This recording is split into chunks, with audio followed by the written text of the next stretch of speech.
La Secretaría de Cultura del Gobierno del Estado de San Luis Potosí presenta los resultados de la convocatoria de apoyo a proyectos en línea durante la contingencia sanitaria, apoyo que se da a creadores artísticos, ejecutantes, promotores y gestores culturales, mediadores de lectura, investigadores y depositarios del patrimonio material e inmaterial. Este es uno de los proyectos ganadores.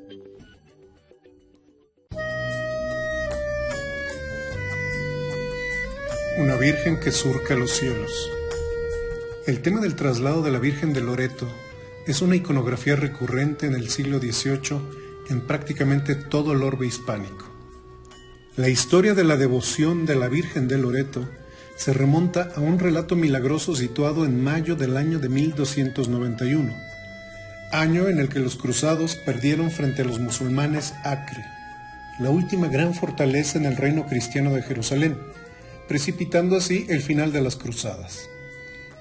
Unos días antes de que esto sucediera, según cuenta la leyenda, por obra divina, la casa de María, en Nazaret, a pocos kilómetros de Acre, fue arrancada de sus cimientos por un grupo de ángeles para protegerla de caer en manos de los musulmanes. Respecto del lienzo de esta cápsula, se trata de una obra de formato pequeño que representa de forma poco ortodoxa a la Virgen de Loreto, pues en la iconografía que la caracteriza, sobre todo la del siglo XVIII, esta Virgen es ataviada con una capa peregrina, aludiendo a su carácter viajero.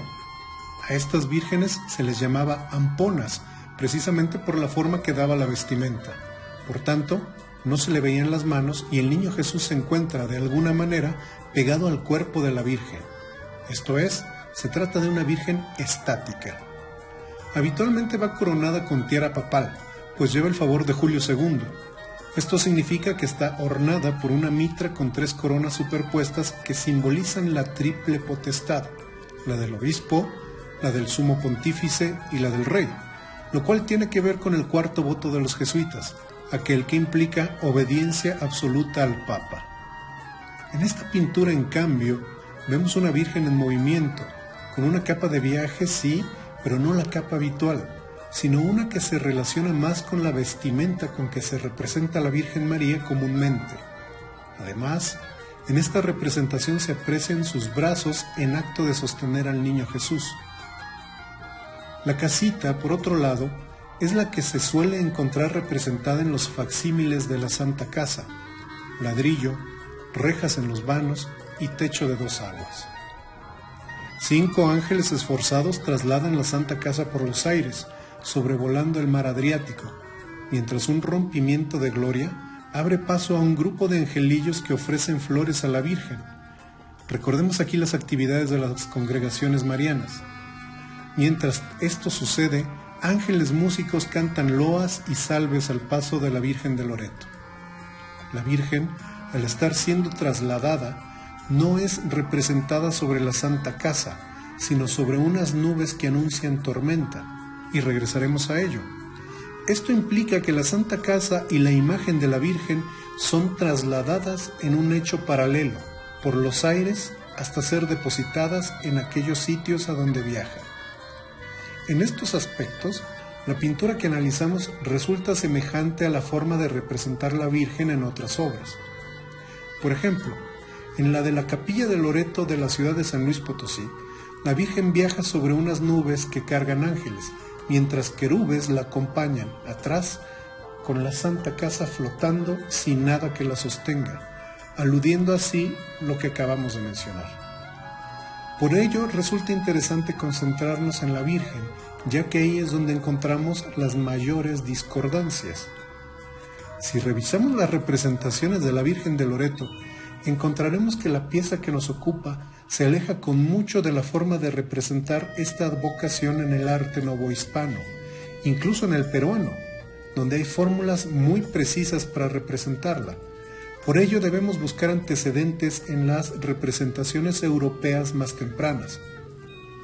Esto nos lleva a Annibale Carracci, pintor de la escuela romana activo en el siglo XVI.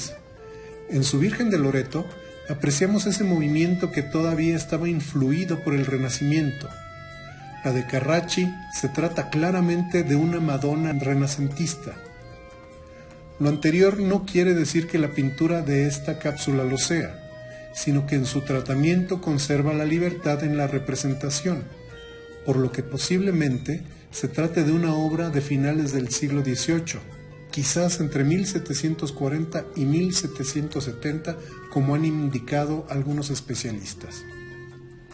En la de Carracci, el niño Jesús vierte agua para aliviar a los penitentes. Esa agua purificadora parece venir de las nubes en las que descansan María y Jesús. Esa es la razón de encontrarnos en la obra del día de hoy una Virgen sobre unas nubes de tormenta. Lo que viene acompañándolos es esa agua que alivia, purifica y salva. Esa agua bendita es la que se carga en las nubes que trasladan la Virgen por los cielos. Algo curioso que hay que hacer notar es que la Virgen de Loreto original, siendo una escultura de cedro, es una Virgen de las llamadas negras. Sin embargo, sufrió ese proceso de blanqueamiento que muchas otras vírgenes negras sufrieron.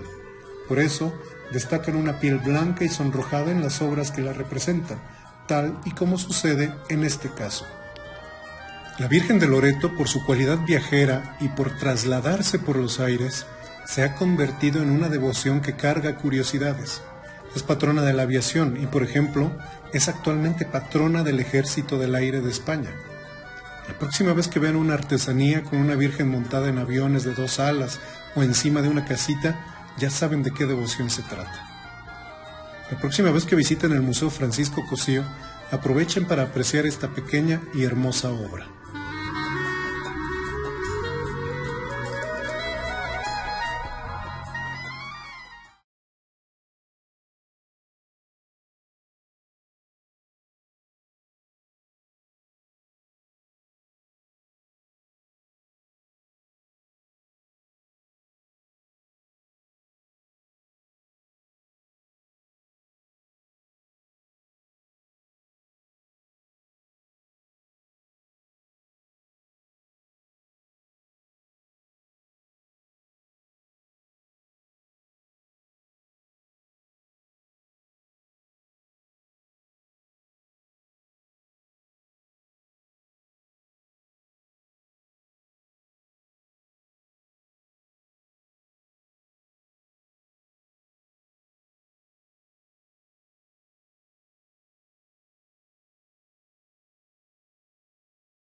El montaje de la opulencia. Una obra que por obligación debe uno detenerse a ver en el Museo Francisco Cosío es la llamada Los Hacendados de Bocas. ¿Se trata acaso de una de las joyas de la corona de aquel museo? Ampliamente difundida, ha viajado dentro y fuera del país para formar parte de exposiciones que ponen en relieve la importancia de la pintura costumbrista de finales del siglo XIX. Por supuesto, en este recorrido por algunas obras de esa institución, resulta impensable no volver los ojos a la obra de Antonio Becerra Díaz.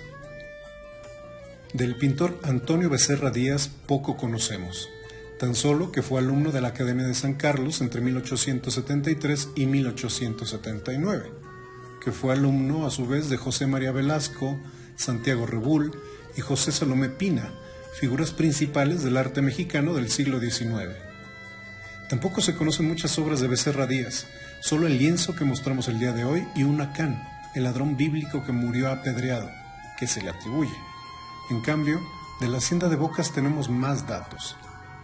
Por principio de cuentas, la de Bocas es una región que fue fundada por los españoles tan temprano como en 1588.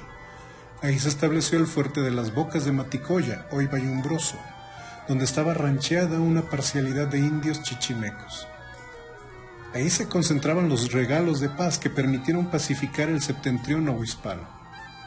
Ese fuerte evolucionó en estancia de ganado y se fundaron dos haciendas, la de Vallumbroso y en 1725 la de Bocas. La pintura ha sido analizada de forma sucinta pero importante por la destacada investigadora Elisa Vargas Lugo. De hecho, a ella le debemos el título de la obra, Los Hacendados de Bocas. Pintada en 1896, el lienzo representa al dueño en turno de la hacienda, don Juan Farías Grande, junto a él, su esposa, doña Paz Barajas Tornel, y su hija, María Luisa. Este lienzo se inscribe en esa corriente que tanta fuerza tomó a finales del siglo XIX, el retrato. Pero junto al retrato, la pintura costumbrista no había perdido su encanto, y de hecho, durante los años en que estudió Becerra en la Academia de San Carlos, este género se cultivó con regularidad.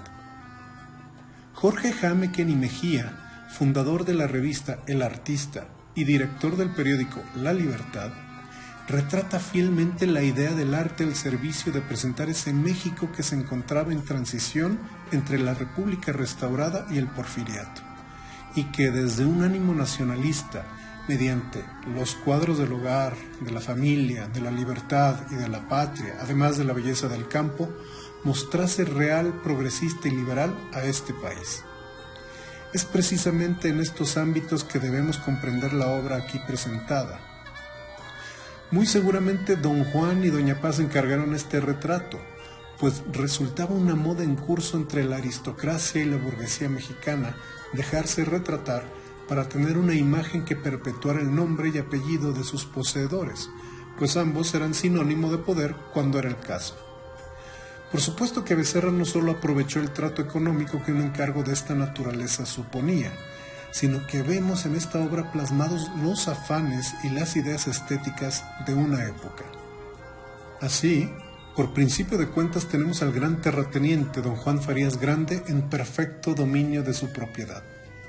La escena ha salido de la intimidad del interior para instalarse en la terraza posterior de la Casa Grande.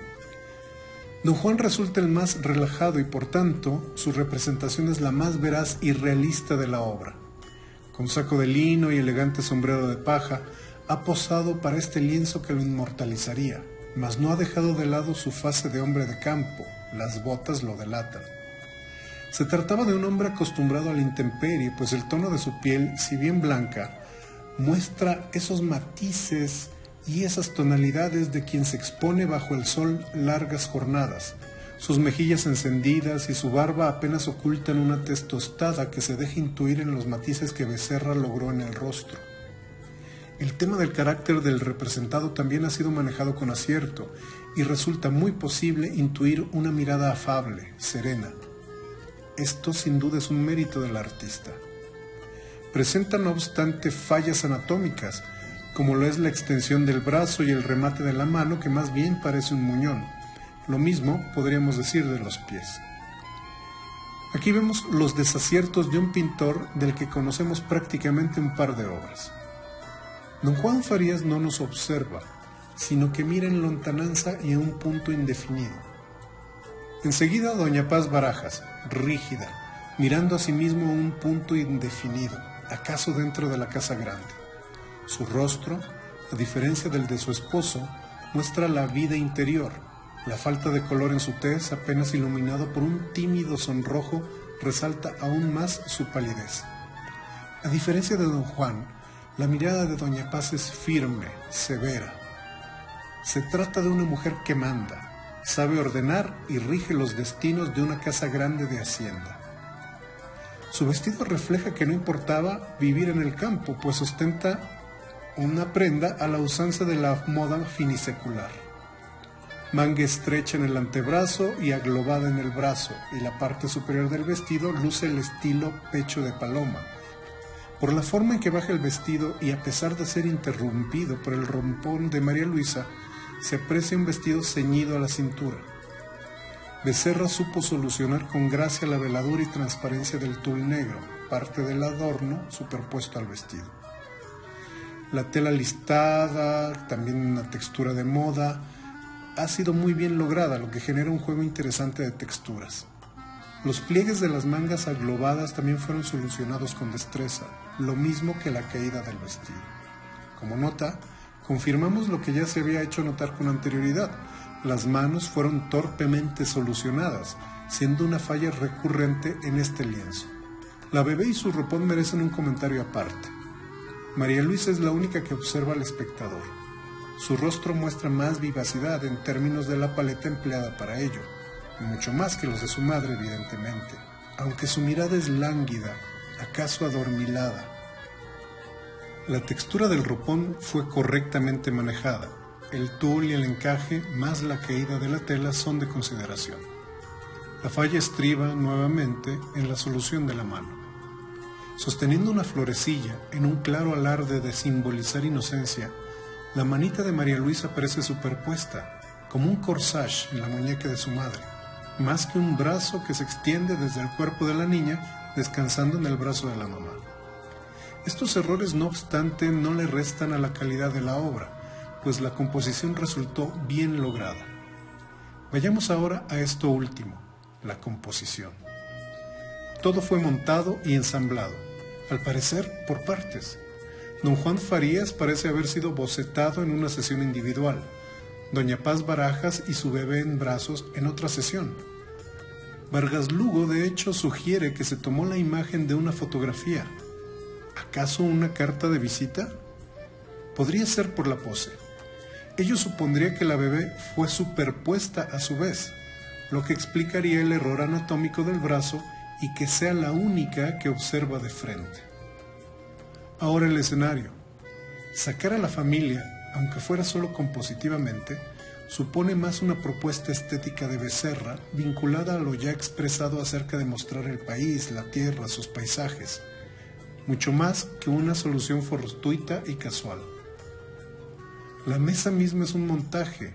Se trata de una naturaleza muerta bastante bien lograda, con viandas frutales, un vino de postre, una jarra de cobre, copas de cristal, frutas de verano como uvas, peras, sandías, hay que decirlo, algunas mal proporcionadas en relación al resto. Aceiteras, un servicio de mesa, todo acomodado como si algo hubiese pasado, pero sin pasar. Incluso la alfombrilla presenta un pliegue accidental. La barandilla en forma de balaustre de rojo almagre típico de las haciendas del altiplano, misma que aún se conserva en el casco antiguo de la hacienda, refuerza esta idea de separar la opulencia de lo que la prodiga, el campo. Allá atrás, sin que los dueños volteen siquiera a verlo, se abre un campo con un camino de tierra que se pierde en la espesura de los mezquites y pirules, y al fondo el santuario, hoy dedicado a la Virgen de Lourdes, por cierto, con sus dos torres y su cúpula imponente, y más allá, la sierra del poniente del Valle Umbroso. El tratamiento también es distinto, pincelada cuidada y suave en los personajes y la parte de la hacienda, y rápida y difuminada en el fondo. Si bien construida, Becerra trató de captar la esencia de una escena de tarde de verano de una familia adinerada, tenedora de tierra y al mismo tiempo el paisaje de ese México donde arranca el norte. La escena es poco convencional porque no representa la esencia de la hacienda, ni siquiera de los hacendados, el trabajo, la autoridad, el esfuerzo, sino que todo es solaz, calma, esparcimiento. Se trata, por tanto, de una pintura de género costumbrista que ha trascendido el retrato, pero que debe ser observada desde la perspectiva de clase. Al construir la escena, Becerra jugó con todo lo aprendido en la Academia de San Carlos, el retrato, el paisaje, el costumbrismo, el género obligado en toda academia como es el bodegón o la naturaleza muerta, todo armado como un rompecabezas que resulta armónico y poco convencional y por ello mismo muy atractivo. Pero vale la pena preguntarse si Becerra logró representar la verdad de ese México que le tocó vivir, un México plagado con fuertes desigualdades y mucha pobreza. La invitación está hecha, disfrutemos esta pintura en el Museo Francisco Cosío.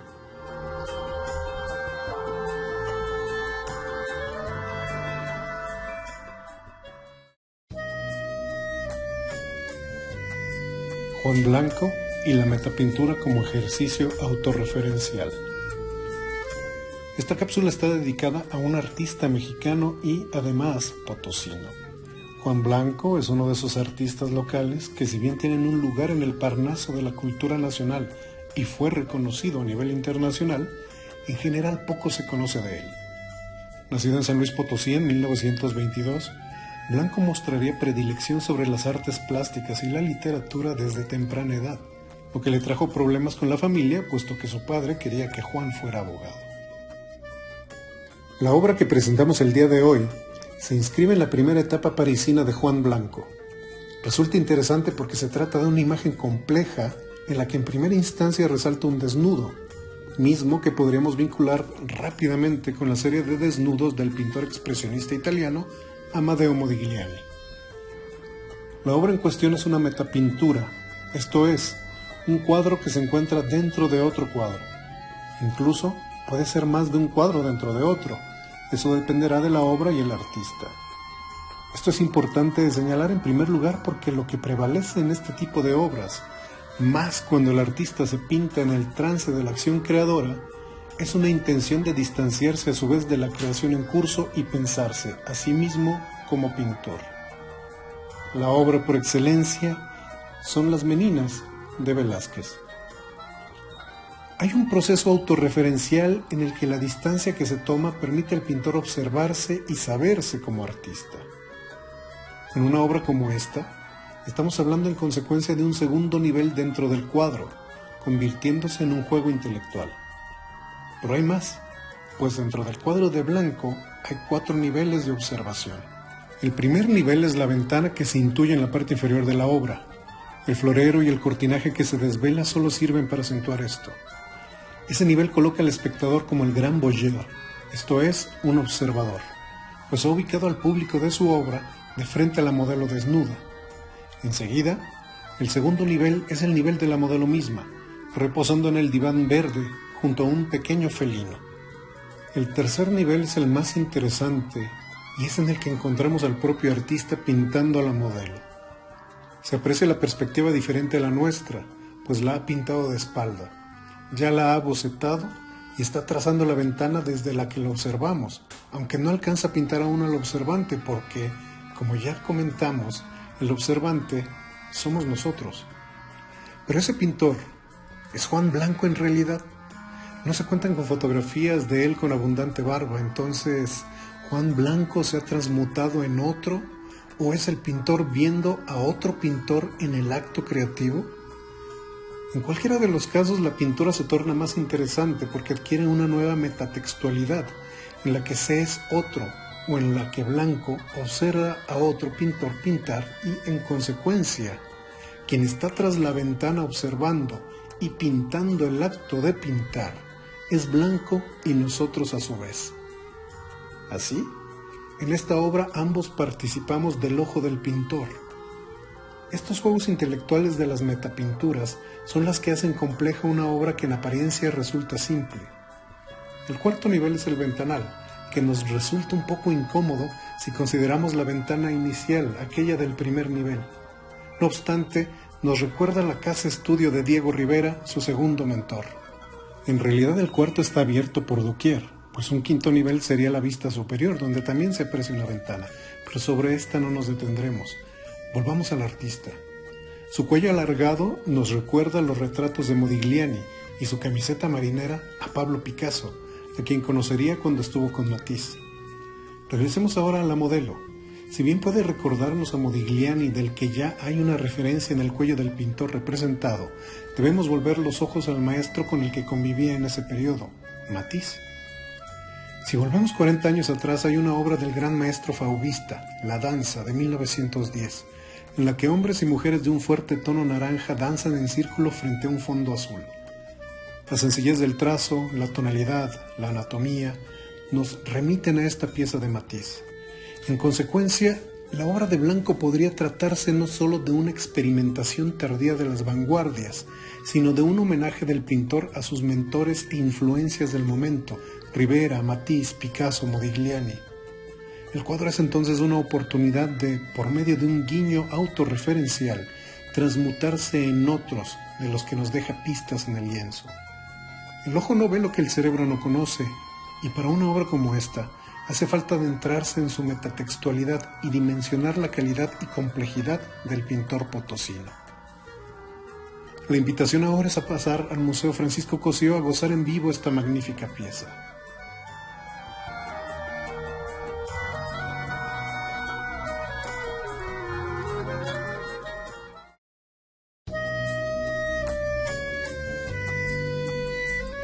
Las mujeres colmenas.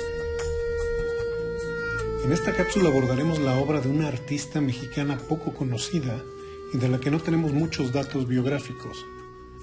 La pieza que analizaremos forma parte de una exposición temporal dedicada a mujeres artistas titulada Artistas, mujeres presentes a lo largo de 50 años en el Museo Francisco Cosío, cuyas obras forman parte de la colección de la otrora Casa de la Cultura de San Luis Potosí. El reto es escudriñar una pintora por sí sola, sin contar con antecedentes biográficos importantes que nos permitan entender el devenir de la estética de un artista, siendo esta otra vía válida de análisis.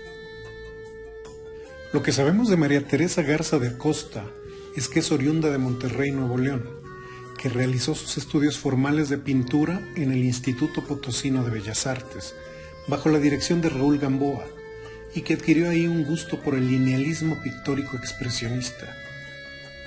El lienzo que analizamos hoy presenta a una mujer arropada con una suerte de mantón y con un fondo de un intenso color amarillo.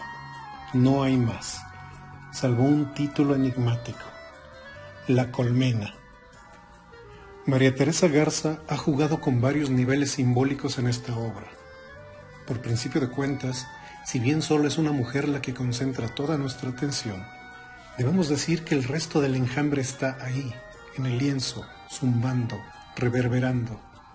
El mantón es en realidad una serie de panales superpuestos que componen la colmena, que vibran, zumban, ante el aleteo de unas abejas que no se ven, pero se intuyen en los bordes geometrizados de la tela del mantón, en el cuello, las mejillas, el cabello de la mujer. Los ángulos que cortan cada una de estas partes, como si fueran pequeños píxeles, solo recuerdan la imagen deconstruida que, a través del translúcido aleteo de las abejas, se puede intuir. Es el juego de un calidoscopio que nos hace imaginar lo que no está y que, sin embargo, se ha insinuado. Garza ha transfigurado a la mujer representada en una comunidad total, donde la colmena forma parte de un todo que constituye su presencia. ¿Quién es esta abeja reina que aparece en la obra? ¿Se trata de la pintora? No lo sabemos. ¿Se marcha con su colmena sobre sus hombros para crear una nueva colmena en otro lado? Voltea, nos mira desafiante, con su belleza segura. La pintura es el resultado de la concentración de varios niveles. La mujer colmena es, por tanto, la mujer casa y, por tanto, la mujer como hogar. La mujer abeja reina es, por tanto, la mujer líder, la mujer al mando. Sobre sus hombros recae el destino de lo que carga. Por último, la mujer panal, y en ello, la mujer que es contenedora de historias. Las celdas del panal son como ventanas en la pintura. La mujer que está habitada, con pensamientos, aspiraciones, pasiones, amores. Todo la hace vibrar, la mantiene en un estado de alerta. Voltea su mirada mientras avanza, segura, fuerte. El zumbido la acompaña. Un fondo de melifluo color amarillo la hace resaltar. La colmena toda es miel y va a la miel. La pintora nos muestra la historia de vida de una mujer, la de muchas mujeres, que con su colmena encima van llevando la historia de sus diferentes facetas, construida cual panales donde habitan muchos pensamientos, ideas, aspiraciones, hogares, hombres, mujeres, hijos. La colmena es una pequeña ciudad donde todo ocurre y, como tal, cada mujer es una pequeña ciudad en su vastedad. Pongamos atención al hecho de que la construcción de la ciudad se condensa en el cuerpo y no en la cabeza, lo que le da un carácter concreto y no abstracto. Cada panal de la colmena se antepone, va encimándose en la manta como si de retazos de vida se tratara. Como si cada panal tuviera independencia y al mismo tiempo formara parte de un todo complejo que constituye la historia de vida de esta mujer. La colmena se va construyendo al paso de la vida misma. Así se ve Garza a ella misma y así ve Garza a la mujer de su obra, una fuerza natural en movimiento, en liberación, en construcción y evolución. Sus ojos avispados y lo refinado de sus rasgos nos hablan de belleza, mas no una belleza física, sino la belleza de la experiencia de quien lleva sobre sí su colmena de forma consciente, la que carga su historia consigo y la hace ser quien es. Garza deconstruye una vida simbólicamente, en fragmentos, en ruido, en movimiento que de nuevo son ensamblados para mostrarnos la vibración de la mujer de su lienzo, un himenóptero de mirada penetrante. Un aspecto interesante es que la autora no nos muestra otra parte del cuerpo que no sea la cabeza. Esto le da un halo de misterio, y es que en esa atmósfera construida, la mujer flota, vuela, avanza con su sola vibración. No hace falta representar más. La cabeza de la mujer y su rostro firme condensan todo. Ahí radican los signos de la vida vivida, la que lleva a cuestas y que nos muestra orgullosa. Me interesa destacar el tratamiento de la imagen y las influencias que pueden detectarse en la obra que nos ocupa. Es evidente que Garza se ha inspirado en la obra de Klimt. Me recuerda en particular la pintura El retrato de Adele Bloch-Bauer, también conocido como La Dama de Oro, donde una mujer es bañada literalmente en oro y texturas, dejándonos únicamente ver su rostro y sus manos. Aquí la diferencia es la posición de la mujer, mas no la idea. Una mujer protagonista envuelta en texturas doradas que vibran, que son otra cosa más que simple tela. En Klimt son ojos, en Garza se convirtieron en compartimentos secretos, en panales. El rostro lo puedo vincular también a la obra del austriaco, recordándome la segunda versión de Judith, aunque en aquel la vampírica representación tiene un carácter erótico, seductor y destructor. Aquí no. Aquí hay vida, pero una vida interior que se lleva cual prenda y se carga con ella siempre, haciéndonos vibrar, zumbar en diferentes frecuencias, mas todas ellas propias, construidas en el decurso de las experiencias acumuladas. Una mujer y su historia es una colmena. La vida misma tiene por escenario una colmena en la que todos estamos imbuidos, compartiendo nuestras experiencias y el paso que dejamos tras de sí, en forma de panales, en forma de celdas que nos van arropando. Una colmena, eso es. Los invitamos a asistir al Museo Francisco Cosío y disfrutar esta y otras piezas.